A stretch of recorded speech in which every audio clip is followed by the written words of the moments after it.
Hello, everyone, and welcome to our final week, week 7 on global marketing, research and development, and human resource management.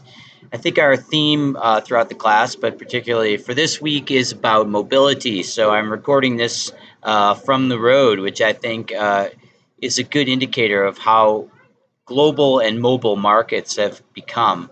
So, first of all, I'll talk a little bit about global marketing. So, I spent a lot of the early part of my career working on helping firms to market their products around the world. And I think this is a great opportunity.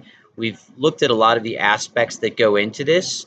But you can think if you've got a good product, right? I'm sitting here with a Starbucks as a prime example of a product that's now available. Started in Seattle in the Pacific Northwest, is available all over the world.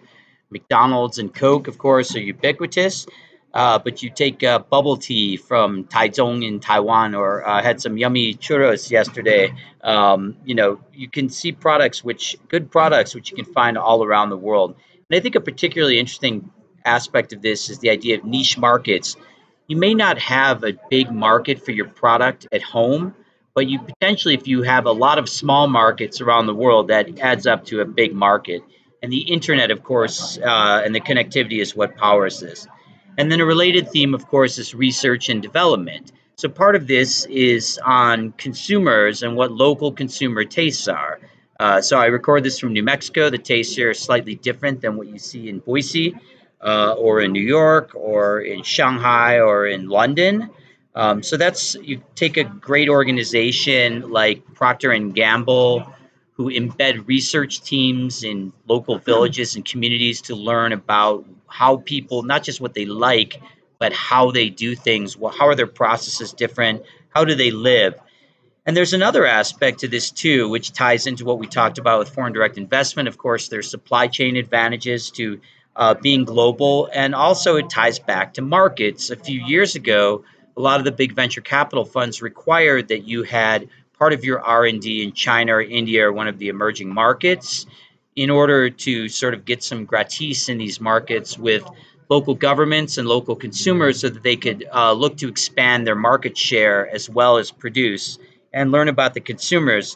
Of course, there's issues with China, but I think the overall trend is strong. And as I've mentioned before, foreign direct investment in China continues to soar despite all of these pushbacks. So the final theme, which I think is a great theme to talk about and something I do a lot of research on, is people, human resource management, global talent, as McKinsey calls it, the global war for talent.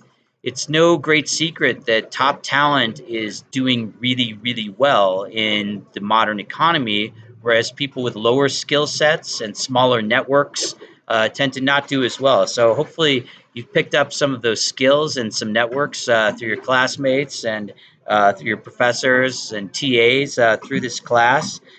But if you're a star producer and a star performer, you can expect to have star results because firms see that the big players tend to bring in big results. And I do a lot of research on what I call location based passions. So these are non work interests, things like outdoor sports, skiing, fly fishing, mountain biking, going to great cafes. Went to a great art gallery with a lot of Southwestern artists yesterday. These are things which tend to be only in a certain location. So people who are passionate about them will tend to take jobs that are close to their passions, not just, and this can be a disadvantage to some of these traditional, we call them mega cities, such as New York, London. You're seeing this in San Francisco where the prices are high, especially post COVID. And with the mobility that's driven by 4G and 5G that's to come, you can expect more of this. So you're going to see, I think, more talent dispersed around the world to smaller places. And this creates some interesting challenges for if you want to start a company. And Boise is a great example. I like to talk a lot about Micron.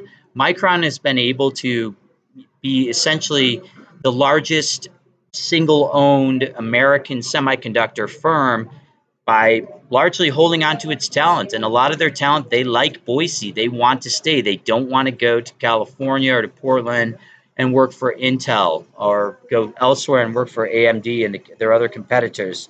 So this can be a great source of competitive advantage, I think, that's going to only get stronger. And COVID has really woken people up to these possibilities.